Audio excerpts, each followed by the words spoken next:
इस कार्यक्रम के प्रायोजक हैं Amul, the taste of India.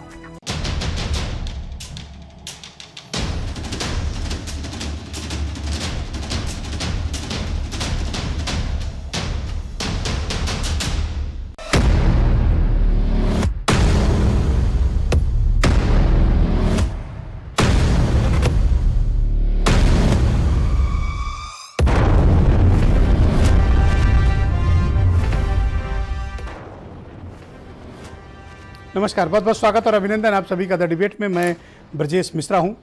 बहनों भाइयों, किसान आंदोलन शतक लगाने की कगार पर पहुंच चुका है। इस देश में शायद इससे बड़ा और भीषण और इतना व्यवस्थित आंदोलन पहले कभी नहीं हुआ किसानों के मुद्दे पर, जितना भीषण संग्राम दिल्ली बॉर्डर पर चल रहा है। लगभग 100 दिन पूरे होने को आ रहे हैं और इन दिनों 100 का बड़ा महत्व है, क्योंकि पेट्रोल भी 100 की तरफ बढ़ रहा है और किसानों का आंदोलन भी 100 दिनों की तरफ बढ़ रहा है। न पेट्रोल की कीमतें घट रही हैं और न किसान आंदोलन खत्म होने का नाम ले रहा है। दिल्ली के 3 बड़े बॉर्डर हरियाणा और उत्तर प्रदेश से सीज पड़े हुए हैं 100 दिनों से। शायद ही दिल्ली आजादी के बाद से इतने दिनों तक हमारे बॉर्डर दिल्ली के सीज रहे हों। बातचीत के कोई माहौल बनता हुआ दिखाई दोनों तरफ से नहीं दे रहा है। भारत की हुकूमत और भारतीय किसान यूनियन, ये दोनों एक टेबल पर बैठकर बातचीत के लिए तैयार नहीं हैं। गतिरोध दिनों दिन बढ़ता जा रहा है, समस्याएं विकराल होती जा रही हैं, परिस्थितियां बिगड़ती जा रही हैं। तमाम आह्वान के पश्चात, सुप्रीम कोर्ट के इंटरवेंशन के बाद, सिविल सोसाइटी के हस्तक्षेप के बाद अभी तक इस मुद्दे का कोई समाधान व्यापक रूप से नहीं निकल पाया है। तो क्या हम ये मानकर चलें कि इस मुद्दे को अंत का अनादिकाल के लिए हमने छोड़ दिया है, या सरकारों ने इस मुद्दे से अपना ध्यान हटा लिया है, या किसानों को थकाकर वापस भेजने की सरकार की योजना है? इस मसले का कोई समाधान निकलता हुआ दिखाई क्यों नहीं दे रहा है? यह एक गंभीर बात है और इस पर हल निकाला जाना चाहिए, सोचा जाना चाहिए। हमारे अन्नदाता जिन्होंने पूरी सर्दी, कड़ाके की सर्दी दिल्ली बॉर्डर पर बिताई है, अब तो वो सर्दियां भी खत्म हो रही हैं, हम गर्मियों की तरफ बढ़ रहे हैं। तो क्या ये, जैसा कि राकेश टिकैत का आकलन कर रहे थे कि ये अब लंबा खींचेगा, क्या वाकई में ये लंबा खींच रहा है? और ये आंदोलन अब दिल्ली बॉर्डर तक न रहकर कई प्रदेशों तक फैल रहा है। पहले कहा गया पंजाब का आंदोलन है, तो हरियाणा में शुरू हो गया। जब कहा गया सिर्फ पंजाब हरियाणा का है, तो पश्चिम उत्तर प्रदेश में शुरू हो गया, अब राजस्थान में शुरू हो गया है, कर्नाटक से लेकर केरल तक शुरू हो गया है। तो हम इस मसले का समाधान क्यों नहीं निकाल पा रहे हैं? हम मतलब भारत की सरकार। क्या कारण है कि भारत की सरकार इन 3 कानूनों को लेकर अड़ी हुई है? किसी भी कीमत पर यह कानून वापसी के लिए सरकार तैयार नहीं है। 1.5 साल के लिए इस बिल को सस्पेंड करके बातचीत तो कर सकती है सरकार, लेकिन कानून खत्म नहीं करेगी, जबकि यह आंदोलन कानून को खत्म करने के लिए है।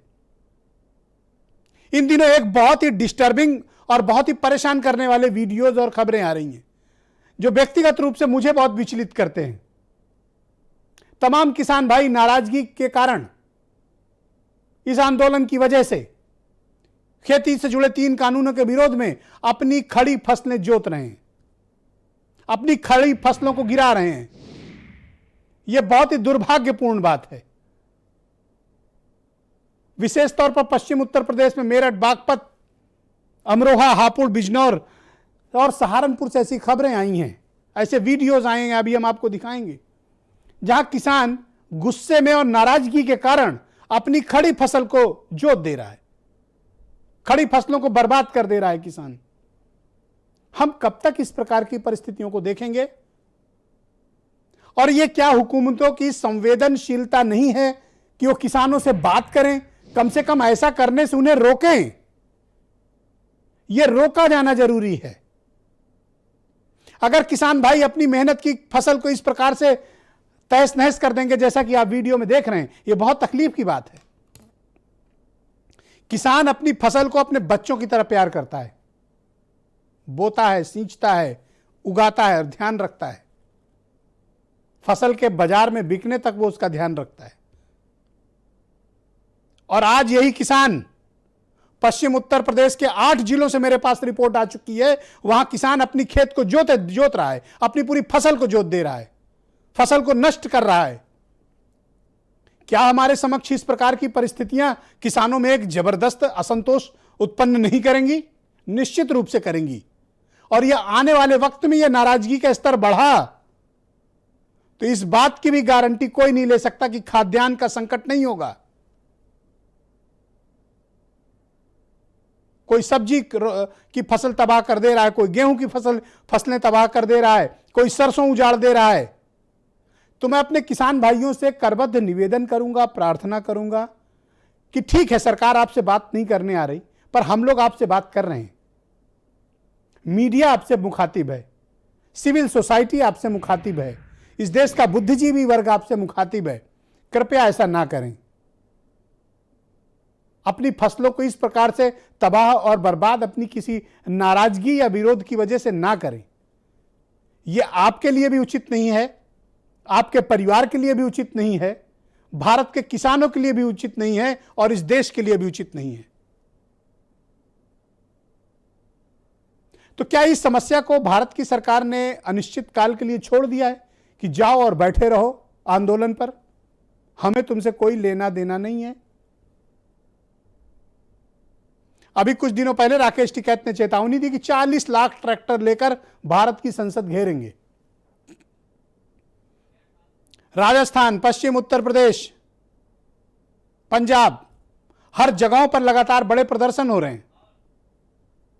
अब तक पश्चिम उत्तर प्रदेश और तराई के इलाकों में 100 से ज्यादा बड़ी पंचायतें हो गई हैं और अब स्ट्रेटजी बदल गई है। पहले जिलों में पंचायतें लग रही थी, फिर विधानसभावार पंचायतें लगने लगी और अभी हमारे मेरठ के ब्यूरो चीफ बता रहे थे मेरे इस डिबेट में आने से पहले कि अब गांव-गांव में पंचायतें लगने लगी। आंख बंद कर लेने से, कान बंद कर लेने से समस्याएं खत्म नहीं होती हैं। समस्याओं का सामना करना पड़ता है और उनका समाधान देना पड़ता है। किसानों को संपूर्ण समाधान की आवश्यकता है और किसानों को भी यह समझना पड़ेगा कि अनिश्चित काल तक किया जाने वाला कोई भी आंदोलन, उसकी व्यापकता तभी है और उसका महत्व भी तभी है जब आप अपनी सार्थक मांगों के साथ खड़े रहें। मैं फिर कह रहा हूं और बार बार मैं पिछले 26 जनवरी के पहले से भी और उसके बाद से भी अपील कर रहा हूं कि कम से कम दोनों पक्षों को बातचीत के टेबल पर आना पड़ेगा। लोकतांत्रिक प्रक्रिया में मेरा अपना यह मत है कि पेचीदा से पेचीदा मामले भी बातचीत के टेबल पर सुलझाए जा सकते हैं और हमारा इतिहास इस तरह की वार्ताओं से भरा हुआ है जहां हमने पेचीदा से पेचीदा मामले बातचीत करके सुलझाए हैं। जब हम पाकिस्तान के साथ सीज फायर पर एग्रीमेंट कर सकते हैं, संयुक्त बयान जारी कर सकते हैं, हम चीन के साथ बातचीत कर सकते हैं और स्टेटस को बहाल कर सकते हैं, तो हम भारत के अपने अन्नदाता से बात करने में हमें क्या परहेज है? मैं केवल इतना जानना चाहता हूं। अभी खबर आई 2 दिन पहले, भारत और पाकिस्तान का साझा बयान भी है, सीज फायर करेंगे, दोनों एक शांति बहाल रखेंगे।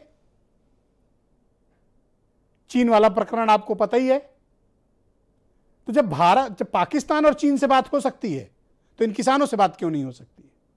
इनसे बात करिए, इनके पास जाइए, या बुला लीजिए इनको और विज्ञान भवन में वार्ताओं का क्रम फिर से शुरू हो, वार्ता बहाली हो, बातचीत हो। अगर दोनों पक्ष अपने अपने मसलों पर अड़े रहे और बातचीत के टेबल पर नहीं आए, यकीन मानिए यह अंतहीन है। इसको ना आप किसी राज्य से जोड़ सकते हैं ना किसी जाति से जोड़ सकते हैं। यह किसानों का आंदोलन है। वरना क्या कारण था कि भारतीय जनता पार्टी के बहुत ताकतवर और दिग्गज नेता जो जाटों के नाम पर मंत्री बने हुए हैं, जो जाटों के नाम पर उत्तर प्रदेश और देश की हुकूमत में बड़े बड़े ओहदे लिए हुए हैं, बड़े बड़े पदों पर बैठे हुए हैं, 2 दिन भी नहीं घूम पाए मुजफ्फरनगर और शामली के भीतर 2 दिन भी नहीं घूम पाए, वापस उनको दिल्ली जाना पड़ा और कुछ वापस लखनऊ आ गए। यानी गांव गांव विरोध का स्तर चरम पर है। जनता की नाराजगी भांपिए, समझिए, लोकतंत्र में जनता ही सर्वोच्च होती है। हमारा और आपका अड़ियल रुख सर्वोच्च नहीं होता, जन भावना सर्वोच्च होती है। और जो जन भावनाओं का आदर नहीं करते हैं उनको इसी प्रकार की परिस्थितियों का सामना करना पड़ता है जो संजीव बलियान, भूपेंद्र चौधरी, सुरेश राणा और बाकी मंत्रियों को भुगतना पड़ा। और हम अभी भी नहीं समझना चाहते। उत्तर प्रदेश सरकार की एक चूक ने 28 जनवरी की तिथि कोई भूलेगा नहीं कि उत्तर प्रदेश सरकार की एक गलत फैसले और उसकी चूक की वजह से यह आंदोलन इतना व्यापक, बड़ा और भीषण हो गया। न टिकैत रोते और न आज यह हालत होती। 26 जनवरी को जब लग रहा था कि यह आंदोलन अब मृत्यु के कगार पर पहुंच गया है, उत्तर प्रदेश सरकार के गलत फैसले ने इसको जीवित भी किया और बेहद ताकतवर कर दिया और देश भर में किसानों को संगठित कर दिया। मैं चाहता हूं कुछ बयान सुने आप, फिर एक बड़ी डिबेट को मैं आगे बढ़ाऊंगा। लूट लिया पूरा देश, व्यापारी ने, बड़ी कंपनियों ने लूट लिया पूरा देश। ये अब लुटाई नहीं होगी। जो कानून है वे वापसी होंगे और एमएसपी पे कानून बनेगा, उसके कम पे देश में खरीद नहीं होगी। भूख पे व्यापार नहीं अब होगा। तिजोरी में जो अनाज बंद करने की जो परंपरा है ये नहीं होगा। वे अनाज के गोदाम तोड़े जाएंगे। किसानों से लगातार संवाद भारतीय जनता पार्टी ने किया है और निश्चित रूप से मैं अभी भी, यदि कुछ किसान भाई ऐसे हैं जिनके मन में ये है कि कहीं ना किसी विषय को स्पष्टता नहीं है, मैं निश्चित रूप से उनसे भी अनुरोध करूंगा कि लगातार आदरणीय नड्डा जी के द्वारा, आदरणीय हमारे कृषि मंत्री जी के द्वारा लगातार कहा गया है कि संवाद के रास्ते भारतीय जनता पार्टी के लिए खुले हैं। किसान 250 किसान अपनी जान गंवा चुके हैं, प्रधानमंत्री के मुंह से एक शब्द नहीं निकलता। ये तमाम बातें लोगों को दिख रही हैं, पूरे देश में लोग देख रहे हैं कितनी असंजीदा सरकार ये है। तो आज की डिबेट को आगे बढ़ाते हैं। मेरे साथ अशोक पांडे हैं भारतीय जनता पार्टी से, रोहित अग्रवाल राष्ट्रीय लोकदल से, डॉक्टर हिलाल नकवी कांग्रेस से, असीम वकार AMIM से, अब्दुल हफीज गांधी समाजवादी पार्टी से, सैयद मोहम्मद तकी आम आदमी पार्टी से, धर्मेंद्र मलिक मीडिया प्रभारी हैं और सीनियर लीडर हैं भारतीय किसान यूनियन से और ये सीधे धरना स्थल से जुड़े हुए हैं, और वीरेंद्र सिंह हमारे स्टेट हेड। बहुत स्वागत और धन्यवाद। भाई अशोक पांडे जी, बहुत दिनों के बाद आप डिबेट में दिखे, आपका स्वागत। लेकिन मुझे आप ये बताइए कि ये 100 दिन होने जा रहे हैं पंडित जी, और ये आंदोलन समाप्त नहीं हो रहे हैं, आपकी मंशा क्या है और आपका इरादा क्या है? देखिए भाई साहब, मेन मूल चीज ये है कि किसी को आंदोलन करने में लोकतांत्रिक अधिकार है, सही बात है। लेकिन हमारे यशस्वी कृषि मंत्री जी ने अनेकों बार बताएं कि प्रधानमंत्री जी ने पार्लियामेंट में कहा हम कि इस पर हम बहस करने को तैयार हैं, विरोधी दलों के लोगों से विचार विमर्श को तैयार हैं और किसानों से बातचीत करके आंदोलन अंदेशे पर क्यों प्रारंभ हुआ, ये दुर्भाग्यजनक है। शुरू हुआ था MSP के सवाल पे और फिर तीनों काला कानून कहा जाने लगा।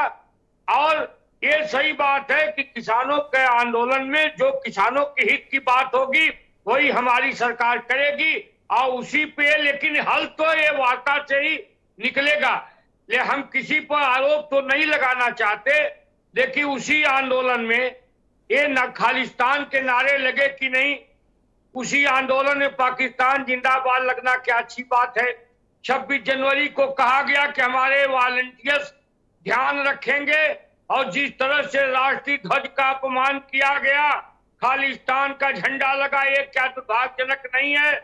ये कि इंदिरा को ठोके हैं, मोदी को भी ठोकेंगे, ये क्या दुर्भाग्यजनक नहीं है? बावजूद उसके हमारी सरकार ये कहती है कि भारतीय जनता पार्टी के लोग झूठ फैलाने आते हो टीवी पे बैठ के। बिल्कुल झूठ नहीं फैला रहे। अपमान की बात वापस लो।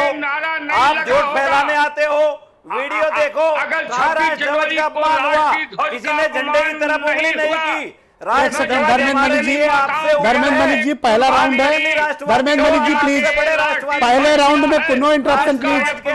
मैं आप सबसे रिक्वेस्ट करता हूँ, नो। धर्मेंद्र मलिक जी एक सेकंड रुकिए, डिबेट रोकिए। एक सेकंड रुक जाइए धर्मेंद्र मलिक। देखिए, मेरी डिबेट का एक प्रिंसिपल रूल है, डिसिप्लिन है, पहले राउंड में कोई किसी को टोकेगा नहीं। आपके मन की जो पीड़ा है, आपकी जो बात है, आप उसको अपने तक रखिए। जब आपकी बारी आए तब जवाब दीजिएगा। आपके पास मैं सीधे आऊंगा, आप जवाब दे देना। तो लेकिन उससे टोका अच्छा है टाकी कि मैं मत करो। डिबेट में ना रहूं। ओके, टोका टाकी मत करिए, मैं आपको नहीं, टाइम विजय दूंगा। जी, आप नियम ये भी बनाइए कि कोई किसी के खिलाफ गलत बात नहीं तो कहेगा। आप उनकी गलत इतनी बात गलत बात कही, राष्ट्र इसके ध्वज फौरन के बाद अपमान आपके की पास बात आऊंगा कही। और आप इनको जवाब दे देना, लेकिन इनको कंप्लीट करने दो, क्योंकि ये तो किसानों को आतंकवादी मानते हैं, ये तो कह ही रहे हैं, इनकी बात तो खत्म हो जाने दो। किसानों हाँ, ये को तो कभी आतंकवादी हम खालिस्तानी, नहीं कभी मानते। पाकिस्तानी, कभी आतंकवादी। ओके, पांडे जी कंप्लीट हमारी करो। सरकार तुम्हारी तो पार्टी का लगातार प्रिंसिपल एक सेकंड रुक जाओ, भाइयों से धर्मेंद्र मलिक वार्ता रुक जाओ। को तैयार है, वार्ता हो भी रही है, लेकिन कोई ये वार्ता नहीं हो रही हुई पंडित है। जी, अशोक जी, कोई वार्ता और- नहीं हो रही। सुनिए, प्रधानमंत्री जी ने यह भी कहा कि हम वार्ता को तैयार हैं, बहुत को तैयार हैं, इसमें काला क्या है? एमएसपी थी, है और रहेगी। किसान भाई अपने फसलों को, किसानों की आय दुगनी करने का प्रावधान हमने लाया है।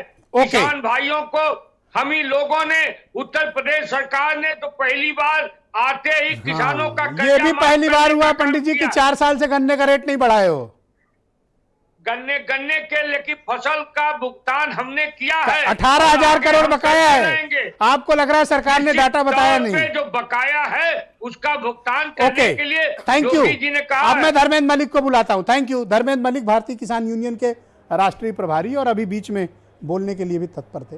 भाई मलिक साहब, देखिए 2-3 चीजें स्पष्ट की। अशोक जी की बातों से स्पष्ट है कि खालिस्तानी, पाकिस्तानी, आतंकवादी और इनको ठोका उनको भी ठोक देंगे, इस प्रकार की बातें उन्होंने रखी अभी। लेकिन हम किसान भाइयों पे तोहमत नहीं लगा रहे हैं, लेकिन ये बातें उनकी आड़ में हुई कि नहीं, तो क्या करे किसान? ये दुर्भाग्यजनक थी कि नहीं? क्या करे किसान, बता दो आप। राष्ट्रीय ध्वज का अपमान हुआ गुरुदेव की नहीं? हाँ, बोलिए धर्मेंद्र मलिक जी, एक एक करके इनकी बातों का आप जवाब दीजिए। गाली हमने आपको दी नहीं। ओके, एक सेकंड। मैं ब्रजेश जी आपका बहुत सम्मान करता हूं, आप किसान के विषय पर लगातार डिबेट करते रहे हैं। मैं अशोक पांडे जी को बताना चाहता हूं कि देश में झूठ मत फैलाइए।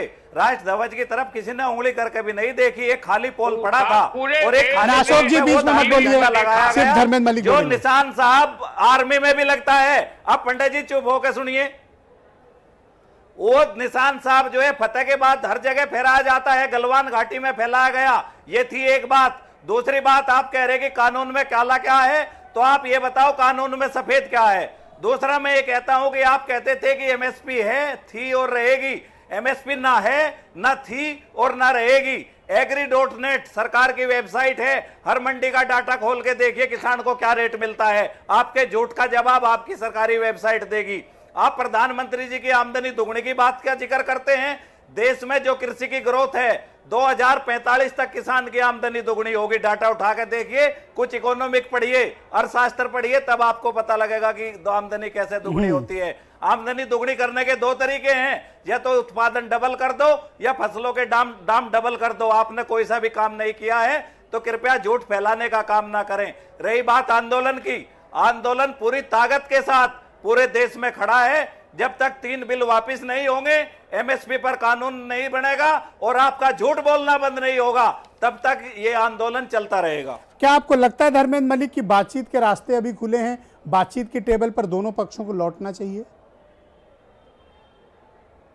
देखिए ब्रजेश जी, हम तो पहले दिन से ही कह रहे हैं, आप भी तमाम बार टीवी डिबेट के माध्यम से कह चुके हैं कि हम कोई पराये नहीं हैं, हम भी इसी देश के नागरिक हैं और किसानों ने भी अधिकतर वोट भारतीय जनता पार्टी को दिया है। इनको ये तस्वीरें नजर नहीं आ रही। कल आपने करीरी टोड़ा भीम देखा होगा, आपने राजस्थान की तमाम सभाएं देखी होगी, जींद देखा होगा। तमाम चीजें देखने के बावजूद भी कल डिबेट में सुधांशु जी ये कहते हैं कि केवल 8 जनपद के लोगों ने फसल को नष्ट किया। यानी कि भारतीय जनता पार्टी के लोग चाहते हैं कि पूरी देश में किसान फसल बर्बाद करे। ये तो इनकी संवेदनशीलता है किसानों के प्रति। दूसरा, मैं ये कहना चाहता हूं कि सरकार को अहंकारी नहीं होना चाहिए। हम बात करने का प्रयास कर रहे हैं, कोई बात नहीं हो रही है, लेकिन राकेश टिकैत जी के बयान को बड़ा बवंडर मचाया गया कल लेकर। मैं एक बात और कहना चाहता हूं, जब आप गांधीवादी तरीके से नहीं सुनोगे तो हम इस देश में भगत सिंहवादी भी हैं। हम गांधी जी को भी मानते हैं, भगत सिंह को भी मानते हैं, हम आंदोलन को भी मानते हैं और हम जन क्रांति को भी जन्म दे सकते हैं। ओके, क्या करने का इरादा है आगे? जन क्रांति के लिए आगे क्या करने का इरादा है आपका? आगे देखिए, अगर सरकार नहीं सुनेगी तो जन क्रांति होगी। जिस तरह का सैलाब उमड़ रहा है, ये सैलाब कहीं ना कहीं यूनाइट होगा, कोई ना कोई। लेकिन देखो, संजीव बलियान, सुरेश राणा, भूपेंद्र चौधरी, अशोक कटारिया ये सब समझा तो रहे हैं पश्चिम में किसानों को, आप लोग को समझ में नहीं आ रहा क्या? तो समझा देना गांव में जाके, ब्रजेश जी समझा देना गांव में जाके। समझाने गए थे 10 पंचायतें, 10 खाप पंचायतों ने उनके खिलाफ बयान जारी कर दिए। खाप के चौधरी शर्म के मारे घर से छोड़ के चले गए। गांव में बच्चे ने कह दिया कि भाई वापस जाओ, आप गुंडागर्दी के दम पे समझाना चाहते हो। Okay, all right. मेरे साथ इस कार्यक्रम में अब्दुल हफीज गांधी साहब समाजवादी पार्टी के प्रवक्ता मौजूद हैं। गांधी जी, मैं आपसे जानना चाहता हूं कि बातचीत के टेबल पर लौटने में क्या परेशानी है भाई? देखिए, प्रधानमंत्री जी ने भी कहा और जो कृषि मंत्री हैं उन्होंने भी कहा कि वो बातचीत के लिए तैयार हैं, लेकिन इतने दिन हो गए तो ये ऑफर अभी तक सरकार ने क्यों नहीं दिया? अभी तक सरकार ने कोई क्यों नहीं प्रक्रिया शुरू की? क्योंकि बड़ा भाई अगर सरकार अपने आप को मानती है तो उनको ऑफर देना चाहिए, लेकिन इस तरह की कोई भी कोशिश अभी सरकार की तरफ से नहीं की गई है और इससे पता लगता है कि सरकार का कहीं ना कहीं आड़िया लवैया है। और मैं इस बात को शुरू से कह रहा हूं कि देखिए, जब ये बात भी कर रहे थे तब भारतीय जनता पार्टी का अभियान चल रहा था और उस अभियान में लोगों को ये कृषि बिल समझा रहे थे। तो एक तरफ आप वार्ता कर रहे हैं, दूसरी तरफ आप कृषि बिल भी लोगों को समझाने की कोशिश कर रहे हैं अपने संगठन की तरफ से, तो ये कहीं ना कहीं विरोधाभास है। और बार बार आप प्रधानमंत्री जी का स्टेटमेंट उठाकर देखिए, आप कृषि मंत्री का स्टेटमेंट उठाकर देखिए, उन्होंने कहा है कि ये कृषि बिल वापस नहीं होंगे। तो ये कृषि बिल वापस नहीं होंगे, ये आप कह रहे हैं, उन्होंने कहा भीड़ इकट्ठा करने से कानून नहीं बदल जाते। देखिए, यही भीड़ ने आपको चुना है कहीं ना कहीं, जिसको आप भीड़ कह रहे हैं वो इस देश के नागरिक हैं। और जो नागरिक कह रहे हैं कि हमें कानून नहीं चाहिए, तो सरकार इतनी तत्पर क्यों है, मुझे समझ नहीं आता। पहले तो कानून बनाते वक्त आपने उनसे कंसल्टेशन नहीं किया, किसी भी किसान ऑर्गेनाइजेशन से आपने कंसल्ट नहीं किया। आपने जिस तरह से कानून को संसद में पारित कराया, वो सभी ने देखा कि किस तरह से जो है राज्यसभा टीवी के माइक जो है। तो आपका ये कहने का तात्पर्य है कि सरकार खुद ही नहीं चाहती कि वार्ता हो? देखिए, आपने कहा कि सरकार इंतजार कर रही है कि किसान आंदोलन धीरे धीरे कमजोर और ये खुद से थक के वापस चले जाएं। तो मैं समझता हूं कि ये अलोकतांत्रिक तरीका है सरकार का कि एक तरफ आप ये ड्रामा कर रहे हैं वार्तालाप करने का और दूसरी तरफ आप चाहते हैं कि किसान थक हार के दोबारा से वापस चला जाए। ये किसी भी लोकतंत्र में मैं समझता हूं कि होना नहीं चाहिए। आप वार्तालाप के लिए तैयार होइए और ऑफर कीजिए किसानों को। गांधी जी, डॉक्टर हिलाल नकवी, क्या कारण है भाई? अब तो शतक की तरफ बढ़ रहा है, 100 दिनों की तरफ बढ़ रहा है ये आंदोलन, और अब तक इसका कोई रास्ता नहीं निकल रहा, कोई समाधान नहीं निकल रहा। ये देश इस तरह का अंतहीन, समाधान विहीन आंदोलन कब तक देखेगा? ब्रिजेश जी, जो सबसे बड़ी दिक्कत है वो ये है कि सरकार में अहंकार आ गया है। भारतीय जनता पार्टी ये समझती कि वो जो चाहे करे, जैसे चाहे करे, जिसको जितना चाहे जो है प्रताड़ित करे, लेकिन इलेक्शन जीत जाएंगे। और भारतीय जनता पार्टी जो है वो सिर्फ और सिर्फ एक इलेक्शन लड़ने और उसको जीतने की रणनीति बनाने की मशीन बन गई है। इसके अलावा इनको न देश की फिक्र है, न किसान की फिक्र है, न जवान की फिक्र है। और यही वो बड़ा कारण है जिसकी वजह से आज की तारीख में किसानों से बात करने को नहीं तैयार है और लगातार उनको आतंकवादी, खालिस्तानी, पाकिस्तानी और पता नहीं किन किन नामों से पुकारते हैं। कहते हैं कि हम बात करने को तैयार है, लेकिन किसानों के रास्ते में जिस तरह की कील और कांटे बो रखे हैं, जिस तरह की खाइयां खोद रखी हैं, इसके बाद कोई कैसे मान ले कि सरकार जो है वो बात करने के लिए तैयार है? सरकार बिल्कुल भी बात करने के लिए नहीं तैयार है। सरकार ने दो टूक जवाब दे दिया है कि ये जो बिल है ये वापस नहीं होंगे। एमएसपी का कानूनी जो अधिकार मांग रहे हैं वो अधिकार नहीं दिया जाएगा।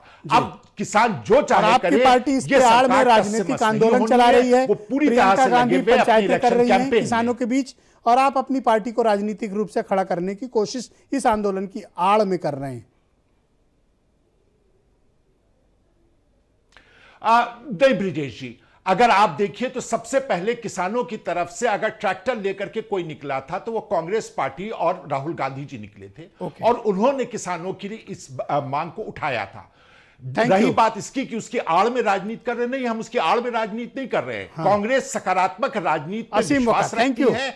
जितने भी दबे कुचले हैं, जितने भी लोगों को सरकार परेशान कर रही है, हम उनके साथ हमेशा खड़े होंगे। शुक्रिया। चाहे इसके लिए कुछ भी कहा जाए। मेरी ताजा समस्या क्या है कि आज मैं जब चैनल पर रिपोर्ट पढ़ रहा था और आज आई खबरों को मैंने देखा, तो एक बात है जिसने मुझे बहुत विचलित किया। 8-9 जिलों से मेरे पास ऐसे वीडियोज और रिपोर्ट्स आई हैं जहां किसान भाई अपनी खड़ी फसल को जोत दे रहे हैं, फसल बर्बाद कर दे रहे हैं नाराजगी और गुस्से की वजह से। उधर दिल्ली के 3-3 बॉर्डर सीज पड़े हुए हैं और 100 दिन की तरफ हम बढ़ रहे हैं। समाधान का कोई रास्ता क्यों नहीं निकल रहा है? सर, समाधान तब निकलेगा जब समाधान निकालने की कोशिश होगी। आपके चैनल के जरिए से जो लोग भी सुन रहे हैं उनको एक बात बताना चाहता हूं इस वक्त एक तरफ विपक्ष खड़ा है, एक तरफ सरकार खड़ी है।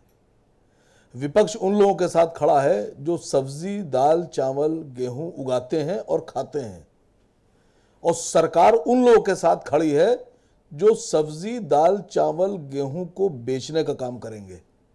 एक तरफ व्यापारी है और दूसरी तरफ देश का नागरिक है। व्यापारी वो होता है सर जो आपके मजबूरी का फायदा उठा के पैसा कमाता है, और किसान और देश का नागरिक वो होता है जो अपने देश के साथ, देश के लोगों के साथ खड़ा होता है। अभी आपने हिलाल साहब से एक सवाल पूछा, उसका जवाब मैं एक छोटा सा जवाब देना चाहता हूं। अगर सर हम किसान की बात करते हैं तो गलत क्या करते हैं? अगर देश का विपक्ष इस वक्त सरकार के खिलाफ कानूनों को वापस लेने की बात कर रहा है तो क्या गलत कर रहा है? अगर एमएसपी की बात हो रही है तो क्या गलत हो रही है? अगर किसान ये कह रहा है कि हमारी आय दुगनी करने का आपने वादा किया था, आय दुगनी कीजिए, तो आप उसको मान क्यों नहीं रहे हैं?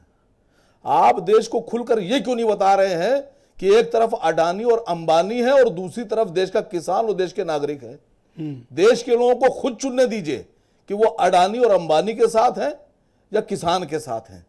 पर मैंने ओवैसी साहब घर से नहीं निकल रहे हैं सर। मैंने ओवैसी साहब को कभी फिक्रमंद नहीं देखा किसानों को। ओवैसी साहब ने कम से कम 10 बार ये बात बोली है। ओके, शायद मेरे से स्लिप हो गया होगा। गुजरात के मंच पे बोली, ओके, बिहार में भी उन्हीं ने बोली, रस्म अदायगी, हैदराबाद में भी बोली, रस्म अदायगी। सर हम लोग किसानों के साथ खड़े हुए, कई जगह पर हम लोगों ने किसानों का समर्थन किया, कई जगह पे हम। आप एमआईएम के प्रवक्ता हैं कि विपक्ष के प्रवक्ता हैं? सर ये पॉलिटिकल पार्टियों का प्रदर्शन नहीं है, ये प्रदर्शन है देश के अवाम का। किसान ये चाहते हैं कि वो अपनी लड़ाई खुद लड़ें, तो हम भी चाहते हैं कि देश का किसान अपनी ताकत दिखाए। ओके, एक बात आपके जरिए से कहना चाहता हूं, और आप इसका सियासी लाभ उठाएं। नहीं सर, मोदी जी जो प्रधानमंत्री बने हैं तो उन्होंने प्रचार किया था गुजरात मॉडल का, तो ये बात सच है कि गुजरात मॉडल का ही तरीका अपनाकर किसान भी अगर चलेंगे तो अपनी बात मनवा लेंगे। ओके, ऑल राइट सर, एक बात और कहना चाहता हूं, हाँ, एक बात और कहना चाहता हूं कि देश को और आपको और देश के हर घर में बैठे हुए लोग जो टीवी देखकर खाली खबरें सुनकर अपना काम चला रहे हैं, उनको अब यह तय करना है कि उनको जो किसान है उसके साथ खड़ा होना है या मोदी जी की तरह अडानी और अंबानी के साथ खड़ा होना है। अभी आप एमआईएम के प्रवक्ता, फिर विपक्ष के प्रवक्ता, आप जनता के प्रवक्ता हो गए। सर मैं किसान का प्रवक्ता हूं इस वक्त। ओके, आपको अगर एतराज हो तो बता दीजिए। मुझे कोई एतराज नहीं है, आप जो चाहें उस तरह का भेष रख सकते हैं। नहीं साहब, मैं किसान का प्रवक्ता हूं। ओके, मैं तो आपका भी प्रवक्ता हूं। जी बिल्कुल ठीक बात, आपके दिल में भी जो बात है वही मैं बोल रहा हूं। करेक्ट है, आपकी कुछ जिम्मेदारी, पूरा सम्मान है आपका। ओके, अब आपके मित्र रोहित अग्रवाल को मैं चाहता हूं कि वो भी कुछ इस मसले पर रोशनी डालें। रोहित, मैंने देखा है कि इन दिनों बड़ी एक परेशान करने वाली खबरें आ रही हैं कि किसान भाई इस खेती से जुड़े जो 3 कानून हैं इसके विरोध में अपनी खड़ी फसलों को जोत दे रहे हैं, रौंद डाल रहे हैं, नष्ट कर दे रहे हैं। ये बहुत ही गंभीर बात है और बहुत तकलीफ देती है। हम सबको मिलकर ये किसान भाइयों से अपील करनी चाहिए कि कृपया ऐसा ना करें। ऐसे आरोप लग रहे हैं कि आप लोग उकसा रहे हैं किसानों को। ब्रिजेश जी, सबसे पहले तो मैं आपको धन्यवाद देना चाहूंगा और सारे किसान भाइयों की तरफ से आपको धन्यवाद देना चाहूंगा कि आपने आज 100 दिन होने वाले हैं और किसानों का मनोबल बढ़ाने के लिए और किसानों के लिए निष्पक्ष पत्रकारिता सामने देश के सामने रखी। वरना आज देश में ऐसे चैनल भी हैं जिन्होंने किसान आंदोलन को कुचलने के लिए कोई कसर बाकी नहीं छोड़ी। इसके बाद मैं आपको बताना चाहूंगा, सरकार ने बेशर्मी की पराकाष्ठा कर दी इन 100 दिनों में। सबसे पहले, जैसा भी आपके भाजपा के प्रवक्ता आपके चैनल पे ही बता रहे थे, उन्होंने खुद ही एक्सेप्ट किया कि उन्होंने किसानों को बदनाम करने के लिए किस स्तर तक उतरने का काम किया। खालिस्तानी, पाकिस्तानी, आतंकवादी, इससे भी उनका पेट नहीं भरा तो 26 जनवरी पे एक षड्यंत्र रच के और किसानों को देश की जनता के सामने बदनाम करने का काम किया और किसानों का मनोबल इस स्तर तक तोड़ दिया कि किसानों के आंसू रुक नहीं पाए और नेशनल मीडिया के ऊपर किसान फूट फूट के रोने लगा। अगर चौधरी अजीत सिंह जी सही वक्त पे सामने आके किसानों के साथ ना खड़े हुए होते, किसानों की हिम्मत उन्होंने ना बढ़ाई होती, तो शायद अपने इस षड्यंत्र में सरकार कामयाब हो गई। ये भी तो सच है रोहित, किसानों का जो जिस राष्ट्रीय लोकदल के लगभग सफाया हो चुका था, वो राष्ट्रीय लोकदल इस किसान आंदोलन की आड़ में खड़ा हो गया। आज आपकी रैलियों में बड़ी बड़ी सभाएं होती हैं, मैं देखता हूं जयंत चौधरी की सभाओं में हजारों और लाखों लोगों की भीड़ होने लगी। तो इसके असली फायदा तो आप ही ने उठाया, तो आप क्यों चाहेंगे कि यह आंदोलन खत्म हो? आप तो इसमें रोज पेट्रोल डालेंगे। ब्रिजेश जी देखिए, हमारा दल जो बना था वो सिर्फ किसानों के लिए ही सोचता था और किसानों के लिए ही कार्य करता था। चौधरी चरण सिंह जी के अगर कार्यों की हम बात करें तो सबको पता है 70 सालों में किसानों के पास आज जो कुछ भी है, जितने भी हक हैं, उसके पीछे चौधरी चरण सिंह जी हैं, चौधरी अजीत सिंह जी हैं, माननीय जयंत चौधरी जी। अच्छा ये बताओ, बीजेपी के इतने दिग्गज नेता क्षेत्रों में घूम रहे हैं और जनता को समझा तो रहे हैं सब, जनता जवाब दे तो रही है, जनता बता तो रही है उनको। जब वो क्षेत्रों में जा रहे हैं तो जनता उनको बता रही है कि क्या लेके आए हैं आप, और ये समझना नहीं चाहते हैं भाई। Okay, Syed Mohammad Taqi, thank you जा रहे हैं, थैंक यू और जो विरोध हो रहा है वो किसी से छुपा हुआ नहीं है। तकी साहब मुझे एक बात बताइए, आज 26 तारीख है, मेरे पास एक रिपोर्ट रखी है, उसमें यह बताया गया है मुझे कि 28 तारीख को यानी परसों मेरठ में दिल्ली के मुख्यमंत्री और आपकी पार्टी के संयोजक अरविंद केजरीवाल कोई किसान महापंचायत कर रहे हैं। आपका क्या काम है भाई यूपी में, आप क्यों ये आग लगाने आ रहे हो? देखिए, गालिब साहब का एक बहुत अच्छा शेर है, हज़ारों ख्वाहिशें ऐसी कि हर ख्वाहिश पे दम निकले, बहुत निकले मेरे अरमान फिर भी कम निकले। जब से मोदी जी की सरकार बनी है, मोदी जी के अरमान निकल रहे हैं, किसानों के, जनता के, सैनिकों के, सबके दम निकले जा रहे हैं। और मोदी जी अपना महिमा मंडन में लगे हुए हैं। सरकार ने जो किसान बिल बनाया है वो किसानों के लिए नहीं बनाया है, वो पूंजीवादियों के लिए बनाया है, उद्योगपतियों के लिए बनाया है। अगर सरकार ने किसान बिल किसानों के लिए बनाया होता तो वो किसान से बात करके इसमें संशोधन करती या इसको बदल लेती, लेकिन सरकार बिल्कुल अड़ियल रुख पे उतारू है और कह रही बिल्कुल वापस नहीं लेंगे। तो आप क्यों ये महापंचायत केजरीवाल क्यों करने जा रहे हैं परसों भाई? और यूपी में आप लोग इस तरह का, अरे महापंचायत दिल्ली में करो ना, आप यूपी में क्यों आ रहे हो? देखिए, जहां भी अरविंद केजरीवाल जी को बुलाया जाएगा वो वहां पे जाएंगे। और एक किसानों का मुद्दा नहीं है, देश का मुद्दा है और हर नागरिक का कर्तव्य है कि उसमें पूरा समर्थन करे, किसानों के साथ लगे, क्योंकि ये हमारी थाली का, हमारी रोटी का, हमारे अनाज का मुद्दा। आपने दिखाया वीडियो में किसान कैसे अपनी फसलें नष्ट कर रहे हैं, कैसे उसको तबाह कर रहे हैं, कितनी तकलीफ हुई देख के, जो किसान बच्चे की तरह तो ये क्या मौका देख के अरविंद केजरीवाल छक्का लगाने आ रहे हैं? देखिए, वो तो जनता तय करेगी कि कौन छक्का लगा रहा है, कौन आउट हो रहा है। मौके का ही तो फायदा है। अपना काम जो केजरीवाल अब तक यूपी में दौरा करने ना आए हो, मेरठ में किसान पंचायत क्यों करने आ रहे हैं? किसानों की आवाज को उठाना हर पार्टी का, हर राजनीतिक दल का, हर नागरिक का अधिकार है। अरविंद केजरीवाल भी भारत के सम्मानित नागरिक हैं, वो अपने कर्तव्य का निर्वाह कर रहे हैं। ओके, और उनको बुलाया गया है इसलिए वो जा रहे हैं। वीरेंद्र सिंह जी आ गए हैं इस डिबेट में। भाई वीरेंद्र जी, अब तो ये किसान आंदोलन शतक की तरफ बढ़ रहा है, समाधान के रास्ते लगभग बंद हो चुके हैं, बातचीत के दरवाजे दोनों तरफ से बंद हैं और इस मसले का कोई समाधान नहीं मिल रहा है। और पश्चिम उत्तर प्रदेश में पहले मंडल, फिर जिला, फिर विधानसभा क्षेत्रों में, अब तो आज रिपोर्ट आई है कि गांव-गांव पंचायतें बैठ गई। तो इसका समाधान कुछ निकलेगा या नहीं निकलेगा? इस बात का इंतजार सबको है। ये जो जितने दिन आंदोलन चलेगा उतने दिन उत्तर प्रदेश में भारतीय जनता पार्टी के खिलाफ किसानों में, जनता में लगातार खिलाफ माहौल बन रहा है। ये चाहे जितना तर्क दे दें, लेकिन किसान दिन ब दिन बीजेपी से नाराज होता जा रहा है और उनके मंत्री और विधायक कलेजे पे हाथ रख के बैठे हैं कि पता नहीं कैसे अब की चुनाव जीत मिलेगा कि नहीं मिलेगा। और ये बात टीवी पे वो भले करते हैं, लेकिन 90% से ज़्यादा वोट उनको पिछले विधानसभा चुनाव में इस जाट लैंड के इलाके में मिला था।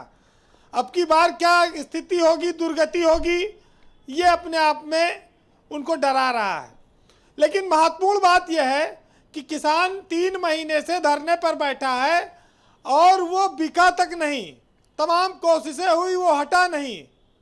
कोई विधायक बैठा होता तो 2-4 दिन में बिक जाता, धरने पर से उठा लिया जाता, इधर उधर हो जाता, शपथ लेके मंत्री बन जाता। हाँ, कुछ भी हो सकता था और तमाम सारी चीज़ें उसको मिल जाती। लेकिन ये किसान की हिम्मत और धर्मेंद्र मलिक, नरेश टिकैत, राकेश टिकैत, ये धरती के वो लाल हैं जिन्होंने 7 साल में केंद्र सरकार की किसी नीति की आलोचना करने की हिम्मत दिखाई। इससे पहले तो कोई सरकार की किसी नीति की आलोचना हिम्मत नहीं कर पाया। बहरहाल एक चीज़ जो महत्वपूर्ण अभी आई कि भाई ये किसान आंदोलन में खाली पश्चिम के किसान शामिल हैं, पूरब के लोग नहीं हैं।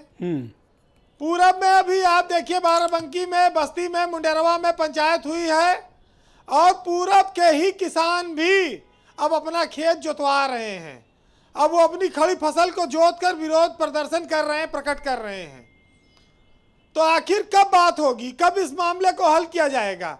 क्या सरकार जानबूझकर इस मामले को लंबा खींचकर बवाल और बढ़ाना चाहती है या वो कुछ और सोच रही है?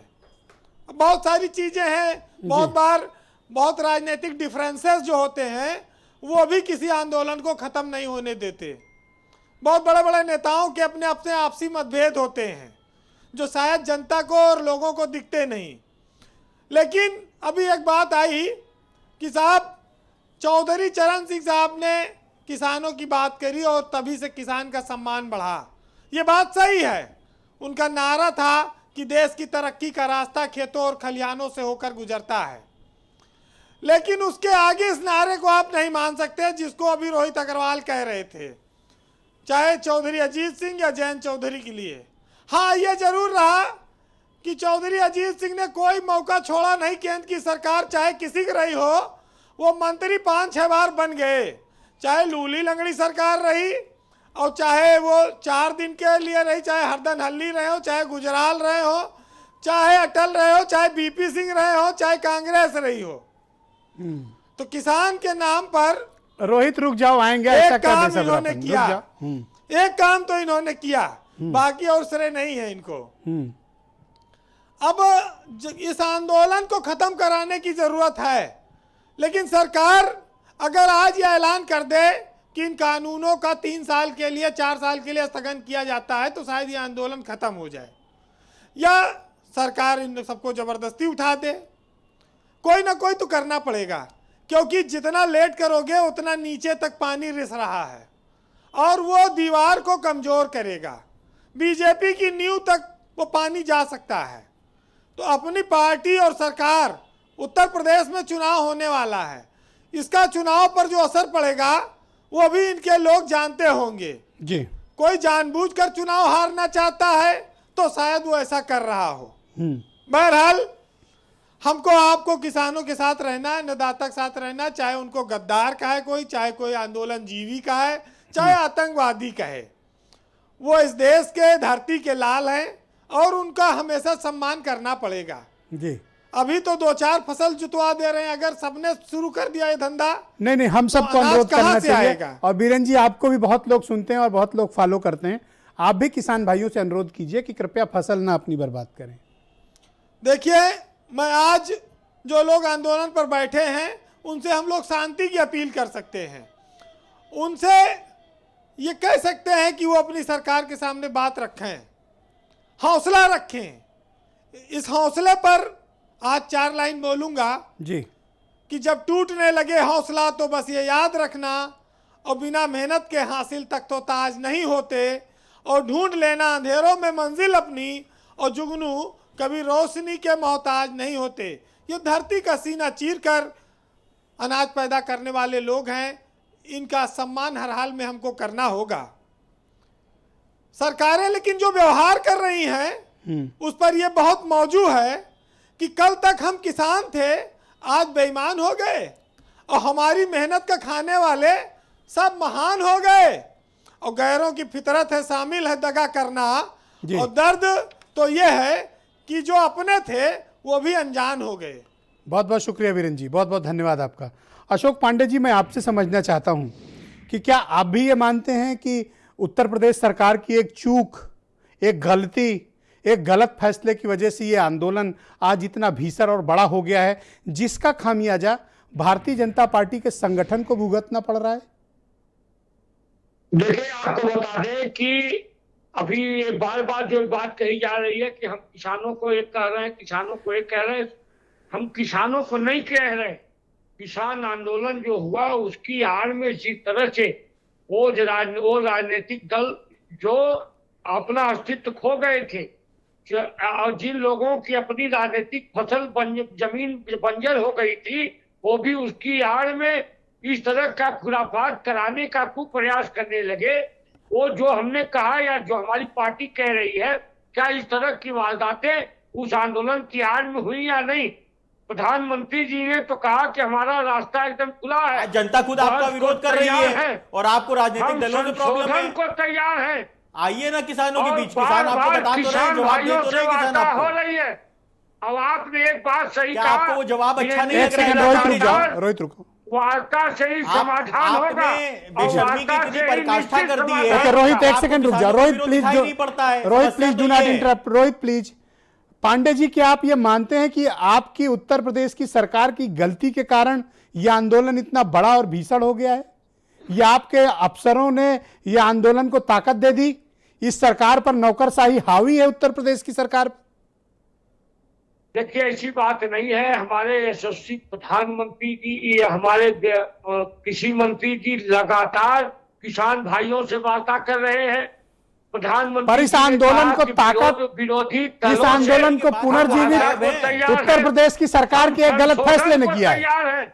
ओके, ऑल राइट, हमारा तो कहना, हम संशोधन को तैयार। ओके, धर्मेंद्र मलिक जी, आप लंबे समय तक उत्तर प्रदेश में एक कृषि समृद्धि आयोग बना था, उसके सदस्य भी रहे और अभी पिछले दिनों मैंने एक खबर देखी कि आपने उस पद से इस्तीफा दे दिया। तो जब आप समृद्धि आयोग के, कृषि समृद्धि आयोग के सदस्य थे, तो आपने उत्तर प्रदेश की हुकूमत को, उत्तर प्रदेश की सरकार को इस बिल के बारे में, इस कानून के बारे में कोई सुझाव क्यों नहीं दिया? नहीं, देखिए ब्रजेश जी, मैं आपको बताऊं, उस आयोग में मैं भारतीय जनता पार्टी के प्रतिनिधि के तौर पर नहीं था, गैर सरकारी सदस्य के रूप में और किसान संगठन का प्रतिनिधि था। और उसकी हकीकत ये है कि आज तक 3.5 साल हो गए। 10 नवंबर 2017 को उसका गठन किया गया। शायद मजबूरी ये रही होगी कि भारतीय जनता पार्टी के घोषणा पत्र में लिखा गया था। आज तक उसकी ना कोई बैठक हुई, ना उसकी एक किसी भी बैठक नहीं कार्यालय हुई का पता। और सबसे बड़ी बात, यूपी कृषि समृद्धि आयोग की एक भी बैठक नहीं हुई। नहीं, आप ये तो सरकारी डाटा है, आप ब्रजेश जी हर विभाग को जानते हैं, कहीं से भी मंगा सकते हैं जी। उसका कहाँ कार्यालय है, क्या उसका काम है, जो उसका मैंडेट था वो पूरा नहीं कर पाया। कृषि बिल जैसे विषय पे उत्तर प्रदेश के किसानों की जो अपेक्षाएं थी वो हम भारत सरकार को नहीं भेज पाए, तो ऐसे आयोग में बने रहने का क्या मतलब? वो तो सफेद हाथी हो चुका था। तो हमने मुख्यमंत्री जी का आभार किया है कि हम आपका आभार के साथ इस्तीफा भेज रहे हैं, क्योंकि आपने कृषक समृद्धि आयोग का गठन किया, लेकिन आपकी नौकरशाही ने आज तक एक बैठक भी नहीं होने दी। तो कहां से आमदनी दुगनी होगी, तमाम चीजें होंगी, जब एक संवैधानिक आयोग बनाते हैं और उसकी एक बैठक भी नहीं हो पाती, तो इससे बड़ा दुर्भाग्य क्या हो सकता है? ओके, तो आपको लगता है ये आंदोलन कब तक चलाने की तैयारी में है आप लोग? क्या ये अक्टूबर तक चलेगा या फिर चुनाव तक चलेगा? आंदोलन तैयारी क्या, अब तो मजबूरी है। आज जिस स्थिति में हम हैं, आप भी अगर वहां होते तो यहाँ से कोई वापस लौटने की स्थिति नहीं है ब्रजेश जी। ये तो जीवन और मरण का सवाल है। अब जी नहीं, मैं आपकी अब ये आंदोलन तभी होगा जब सरकार की समझ में ये आ जाएगा कि ये किसान का आंदोलन है, किसान की बात माननी पड़ेगी। लेकिन मैं एक बात और कह देना चाहता हूं, पांडे जी के बारे में नहीं है, जिस भारतीय जनता पार्टी को अपने प्रवक्ताओं को जरूर समझाना चाहिए। जिस तरह के नेशनल टीवी पे बहुत सारे प्रवक्ता बात करते हैं, वो भी कहीं ना कहीं एक कारण है इस आंदोलन को मजबूत करने का। और ये ऐसे ही काम करते रहे तो ये जन क्रांति बहुत ज्यादा समय लगने वाला नहीं है इसमें। आज किसान का बच्चा पूरे देश में खड़ा है, खेतीहर मजदूर उसके साथ खड़ा है ब्रजेश जी। और बड़ी विनम्रता के साथ कह देना चाहता हूं कि लोकतंत्र में, हिंदुस्तान के लोकतंत्र में फासिस्टवाद की जगह नहीं है। जो मैंने फैसला कर दिया वो ही सही है और मैं उसको बदलने वाला नहीं हूं। तो ऐसा अहंकार इस देश में किसी का चलने वाला नहीं है। Thank you. Okay, Abdul Hafeez Gandhi साहब, आपने सुना अभी धर्मेंद्र मलिक को ये बता रहे हैं कि कृषक समृद्धि आयोग एक बनाया गया था नवंबर 2017 में। मुझे भी अभी याद आया कि हाँ, 2017 में बना तो था, एक भी बैठक नहीं हुई। बिल्कुल सच। और उत्तर प्रदेश की हुकूमत दावा करती है कि वो किसानों के लिए बड़ी केयरिंग है और बहुत उनका ध्यान रखती है। अरे जिनके लिए आयोग बनाए, एक बैठक तक नहीं, और देखो उनके मेंबर बैठे हैं ऑनलाइन इस्तीफा दे रहे हैं। बोलिए गांधी जी। ब्रजेश जी, इनका यही हाल है। इन्होंने संकल्प पत्र में बहुत वादे किए थे, गन्ना किसानों के लिए कहा था कि हमारी सरकार आएगी तो 14 दिन के अंदर हम भुगतान कर देंगे। और आपने भी बताया, और 18,000 करोड़ रुपए गन्ना किसानों का बकाया है। पिछले 3 साल से गन्ना किसानों की जो, हाँ, मैं बताना चाहूंगा 10,600 करोड़ पिछले सत्र का और मौजूदा पेराई सत्र का भी करीब 8,000 करोड़ के ऊपर हो चुका है। और फिर आपने खुद बताया कि पिछले 3 साल से इन्होंने कोई भी गन्ने की कीमत जो है वो बढ़ाई नहीं है। और फिर ये जो है वो किसान हित की बात करते हैं। मैं आपसे बता दूं कि देखिए, जितने जितनी भी और इतिहास जब आए में थे सत्ता में सिर्फ 10 रुपया बढ़ाए थे, इसलिए मैं कहिए 4 साल से नहीं बढ़ाए। बिल्कुल 10 रुपया कोई रेट बढ़ाना होता है? ब्रजेश जी, इतिहास में जितने भी किसानों के आंदोलन हुए हैं, प्रधानमंत्री जी खुद वहां पहुंचते थे, चंद्रशेखर जी गए, वीपी सिंह जी गए, वहां पर खुद जाते थे। लेकिन क्या ये अहंकार नहीं है माननीय प्रधानमंत्री जी मोदी जी का कि आज तक उन्होंने कोशिश नहीं की? वो ये जरूर करते हैं कि रन ऑफ कच्छ में जाके गुजरात के किसानों से मिलते हैं और उनको किसान बिल की खूबियां समझा रहे हैं, लेकिन उनकी इतनी हिम्मत नहीं होती है कि वो दिल्ली पे बॉर्डर पर बैठे हुए किसानों के बीच जा सकें। क्या प्रधानमंत्री का दिल जो है, मैं समझता हूं कि इतना बड़ा होना चाहिए कि वो खुद जाएं और पूछें कि बताइए आपको समस्या क्या है, मैं आपकी समस्या का समाधान करता हूं। लेकिन नहीं, हट धर्मिता का ये हालत है कि डॉक्टर हिलाल नकवी, एक कृषक समृद्धि आयोग उत्तर प्रदेश सरकार ने मतलब बनाया था, अभी धर्मेंद्र मलिक ने बताया, पता है आपको 4 साल से उसकी बैठक ही नहीं हुई और कह रहे किसानों की आमदनी दुगनी कर देंगे। अरे कैसे करोगे भाई, 4 साल से तो गन्ने की कीमत नहीं बढ़ाई, बैठक तक नहीं कर रहे हो। इससे ज्यादा क्रूर मजाक क्या हो सकता है? ब्रजेश जी, इसमें कोई हैरान कर देने वाली बात नहीं है। भारतीय जनता पार्टी का चाल चरित्र और चेहरा यही है। एक तरफ वो डीजल, पेट्रोल, गैस, उसके अलावा बीज के दाम, फर्टिलाइजर के दाम, सबके दाम बढ़ाते चले जा रहे हो। दूसरी तरफ न्यूनतम समर्थन किसानों का कर्जा हमने माफ किया। इससे ज्यादा, अरे पंडित जी बोल लेने दो, आपके बीच में कोई नहीं बोला। पंडित जी रुक जाओ। सरकारों में तो बिजली आना एक खबर थी, पाणे जी हमारी सरकार में बिजली एक जाना खबर। पाणे जी आप बड़े सीनियर लीडर, रुक जाओ, आपके बीच में कोई नहीं बोला। अब आपको सबको अपनी बात रखने दीजिए। नकवी साहब बोलिए आप।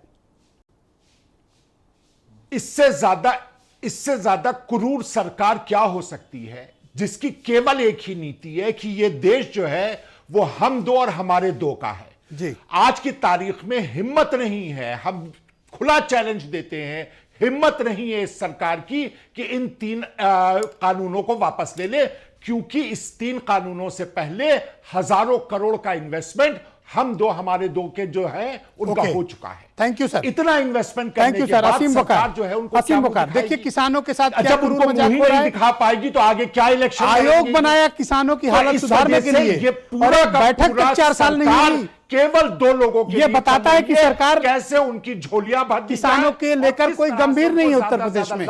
असीम बकार बोलिए। जी सर, किसानों की तरफ से और किसानों के लिए एक शेर कहना चाहता हूं जी कि अभी गनीमत है सब्र मेरा। राहत इंदौरी साहब का बहुत मशहूर शेर है कि अभी गनीमत है सब्र मेरा, अभी लबालब भरा नहीं हूं। वो मुझको मुर्दा समझ रहा है, उसे कहो मैं मरा नहीं हूं। वो कह रहा है कि कुछ दिनों में मिटा कर रख दूंगा नस्ल तेरी। वो कह रहा है कि कुछ दिनों में मिटा कर रख दूंगा नस्ल तेरी। है उसकी आदत, डरा रहा है, उससे कहो है मेरी फितरत, मैं डरा नहीं हूं। ये किसानों की तरफ से है। किसान भाइयों से एक गुजारिश करना चाहता हूं कि आप जिस जंग को लड़ रहे हैं, ये जंग आपकी बड़ी है, और जब जंग लड़ी जाती है तो कभी भी अपना नुकसान करके, अपने को आप कमज़ोर करके जंग नहीं जीत सकते। आप अपनी फसल नष्ट मत कीजिए, आप अपनी फसल ख़त्म मत कीजिए। अगर आप अपने को कमज़ोर करेंगे, अपने को नुकसान पहुंचाएंगे, तो आप लड़ाई हार जाएंगे। लड़ाई तभी आप जीत सकते हैं कि जब सामने जो आपके खड़ा है आप उसे नुकसान पहुंचाएं। जब वो नुकसान में आएगा। आप उकसा रहे हैं लोगों को? नहीं सर, उकसा नहीं रहा हूं। मैं किसान भाइयों से गुजारिश कर रहा हूं कि आप अपनी फसल नष्ट करने से बेहतर है कि आप अपनी फसल को सही दाम में बेचकर जो पैसा मिले उसको आप अपने आंदोलन में लगाइए। जहां जहां अपने आंदोलनकारियों की मदद कीजिए, जो आपके लीडरान हैं उनकी मदद कीजिए। ये गुजारिश मैं राकेश टिकैत साहब से भी करूंगा कि अपने लोगों को बताएं कि अपनी फसल का नुकसान मत करिए। आप फसल को बेचकर आंदोलन में जो भी आपका आ रहा है वो लगाइए। ये आपकी लड़ाई अकेली नहीं है, ये हम सब की लड़ाई है, ये देश की लड़ाई है सर। ये हमारी नस्लों की, जो आने वाली नस्लें हैं, ये उनकी लड़ाई है, और इसको इंशाल्लाह हम सब मिलकर लड़ेंगे। बाकी विपक्ष जिस प्रकार से लड़ रहा है, एमआईएम इस लड़ाई, किसानों की इस लड़ाई में साथ खड़े नहीं दिख रहा है। धर्मेंद्र मलिक साहब, हम सब आपके साथ हैं, पूरा देश आपके साथ खड़ा है, और ये लड़ाई हम ही जीतेंगे। सरकार हारेगी, सरकार हारेगी, सरकार हारेगी। सिर्फ टीवी डिबेट में और टीवी में इनके साथ हो? हर जगह साथ है सर, जहां कहिए वैसे साथ है। आज तक तो दिखा नहीं कहीं आप। आवाज दीजिए, खड़े हैं आपके साथ। नहीं तो मतलब टीवी डिबेट में या वैसे भी? सर दिल से खड़े हैं, जान से खड़े हैं, रूह से खड़े हैं। ये देश हमारा है सर। Okay, alright. रोहित, आप कुछ, अशोक पांडे जी जब बोल रहे थे कुछ ऑब्जेक्शन कर रहे थे, आप अपना ऑब्जेक्शन पहले कर लीजिए, फिर मैं आपको टाइम मिला करके पूरे देश में अगर कोई पॉलिटिकल पार्टी लड़ थैंक यू। रही है किसानों के अरे साथ, तो नकवी उससे साहब कांग्रेस आपको बुरा क्यों लग गया? मैं रोहित को बोला हूं। रोहित बोलो। ब्रिजेश जी, सबसे पहले तो मैं आपको बताना चाहूंगा, कल माननीय जयंत चौधरी जी लखीमपुर खीरी में किसान पंचायत को संबोधन कर रहे थे। उसमें उन्होंने ये मुद्दा उठाया था कि किसान समृद्ध आयोग जो इन्होंने बनाया है उसका एक भी बैठक आज तक नहीं हुई, और ये बात सत्य है पूरी तरीके से। तो अब आप खुद समझ सकते हैं कि सरकार कितना गंभीर है किसानों के मुद्दे को लेके। कि सरकार सिर्फ और सिर्फ लीपापोती करना चाहती है। सरकार ने वादा किया था किसान की आय दोगुनी करने का, उसकी जगह सरकार ने पेट्रोल, डीजल, गैस सिलेंडर के दामों को दोगुना करने का काम किया। अरे चुप रहो अशोक पांडे, चुप रहो अशोक पांडे, ठीक है ना। अब किसानों को मत मारो, कम से कम किसानों का सौदा मत करो, किसानों का सौदा करने का काम मत करो। जो आपके घर में थाली सजती है वो किसान की मेहनत से ही सजती है, और किसानों के परिवार के अंदर भी थाली सजने दो, किसान के परिवार को भी भोजन करने दो। किसान के परिवार को मार के खुद भोजन करने का काम मत करो। आप तो दलाली कर लोगे, आप तो उद्योगपतियों के हाथों में किसानों को बेच दोगे, आपके घर में तो अनाज भर जाएगा, पर किसान अपने अनाज को बेच के ही अपने बच्चों को पाल पाएगा। आप अपने बच्चों को विदेशों में पढ़ा लोगे, पर किसान कैसे पढ़ाएगा अपने बच्चों को? आपने तो सारी सरकारी संस्थाएं खत्म करने का काम किया है। अरे कृपया नाम मत लीजिए चौधरी चरण सिंह जी का, क्योंकि आपको ऐसे महान पुरुष का नाम लेने तक का हक नहीं है। आपको शर्म आनी चाहिए। चौधरी चरण सिंह जी का नाम लेने से पहले आपको शर्म आनी चाहिए। चौधरी चरण सिंह जी ने किसानों के लिए अपना जीवन समर्पित कर दिया, और आपने किसानों को मारने में कोई कसर नहीं छोड़ी। कृपया अशोक पांडे जी झूठ फैलाने का काम देश में मत करिए। और एक बात समझ लीजिए, ये देश का दुर्भाग्य है कि भारतीय जनता पार्टी को देश ने चुना, और देश ने इन जुमलेबाजों के बहकावे में आके जो आपको वोट दिया है। Thank you, thank you, thank you. अरे रुक जाओ, रुक जाओ, रुक जाओ, रुक जाओ भाई, thank you, thank you Rohit, शुक्रिया। तकी साहब, रोहित साहब, thank you, thank you, thank you, thank you. अरे रुको रुको रुको रुको, ओके। सैयद मोहम्मद तकी, आप मुझे बताइए, 1 रुपए नहीं बढ़ाया, इस मसले का कोई समाधान न निकल पाने के पीछे आप क्या कारण मानते हो? देखिए, अभी एक रिपोर्ट आई थी जो आपने पढ़ी होगी कि जिस कोरोना काल के दौरान हम लोग और पूरी भारत जनता परेशान थी और रोज़गार के लिए त्राही त्राही कर रही थी, और रोज़गार बहुत तेज़ी से गया। उसी कोरोना काल के दौरान हमारे देश रिलायंस अंबानी के जो मैनेजिंग डायरेक्टर हैं अनिल मुकेश अंबानी साहब, उन्होंने 90 करोड़ रुपए हर घंटा कमाया। और इसी दौरान में इसी देश के अंदर किसान हैं, इसी देश में मजदूर हैं, वो गाँव में 30-40 रुपये पर डे नहीं कमा पा रहे हैं, प्रतिदिन नहीं कमा पा रहे हैं। तो ये लड़ाई बहुत गैप बहुत ज़्यादा है। ये एक 90 करोड़ रुपए घंटा कमाने वाले की लड़ाई 30-40 रुपए पर दिन कमाने वाले से है। तो ये लड़ाई तो लंबी चलेगी, क्योंकि वो और पैसा कमाना चाहता है और ये अपने पैसे क्यों छोड़े फिर। तो केजरीवाल एक ही महापंचायत कर रहे हैं यूपी में, कि और भी करेंगे? केजरीवाल भी और भी महापंचायत करेंगे, हर जगह महापंचायत में जाएंगे, पंजाब में भी जाएंगे और यूपी में भी जाएंगे, और पूरे देश में जो है जन जागृति करेंगे, किसानों को जागृत करेंगे। और ये देखिए, लोकतंत्र को जो है वो बहाल करने की जरूरत है।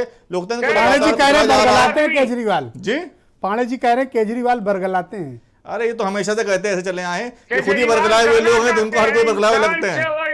ये केजरीवाल को समझ पाने की बुद्धि इनके अंदर नहीं है। इनकी बुद्धि है गोबर समझने की, इनकी बुद्धि है मुंह समझने की, पढ़े लिखे लोगों को समझने की बुद्धि इनके अंदर नहीं है। ये बुद्धि त्याग चुके हैं अपनी, ये बुद्धि जो है जंगलों में छोड़ा है और यहाँ ये सब ढोंग कर रहे हैं। Thank you, okay. Dharmendra Malik कुछ मेंशन करना चाहते हैं? Yes, okay Malik, Dharmendra Malik ji go ahead. Thank you, thank you. अरे मत लड़ो, कोई फायदा नहीं आपके। अरे पांडे जी चुप हो जाए, मंत्री ने पर्चे ओके, थैंक यू तकी साहब, शुक्रिया आपको। Yes Dharmendra Malik go ahead please. मैं तो मिश्रा जी एक ही बात कहना चाहता हूं कि पांडे जी बार बार कह रहे हैं कि हमने फ्री बिजली दी और बिजली दी, कहीं फ्री बिजली नहीं है। पूरे देश में सबसे ज्यादा महंगी अगर बिजली किसी राज्य में है तो उत्तर प्रदेश में है। कहीं फ्री बिजली नहीं देते ये लोग, ये बिजली का रेट बढ़ा चुके हैं। सबसे महंगी बिजली उत्तर प्रदेश में बिकती है, तो 11 रुपए पर रेट आ रहा है। हमारी सरकार में नहीं पांडे जी गलत क्लेम, सिर्फ धर्मेंद्र मलिक बोलेंगे। गो अहेड मलिक साहब, आप बोलो, आपकी आवाज जा रही है। मिश्रा जी की सरकार जब आई तो 90 रुपए आसपास। अरे मिश्रा जी की सरकार नहीं आई, 18 अभी मैं एंकर हूँ और कुछ नहीं हूँ। वो पांडे जी की सरकार आई। पांडे जी की जब सरकार आई तो 90 रुपए हॉर्स पावर रेट था मिश्रा जी। आज 170 रुपए का रेट है। उस समय 18 घंटे बिजली मिलती थी खेत में, आज 12 घंटे मिलती है। इन्होंने बिजली घटाई और रेट बढ़ाए और गन्ने का 1 रुपया नहीं बढ़ाया, तो हम कहां जाएं मिश्रा जी? जरा ये भी पूछ दो आप पांडे जी नहीं, से। पर सरकार पांडे जी की है, ये बात समझ लो आप और क्लियर कर लो। ये मिश्रा जी तो अभी भी एंकरिंग ही कर रहे हैं। थैंक यू, बहुत बहुत शुक्रिया। पांडे जी की सरकार है। धन्यवाद। और आप सभी को बहुत बहुत शुक्रिया बहनों भाई, धन्यवाद, नमस्कार।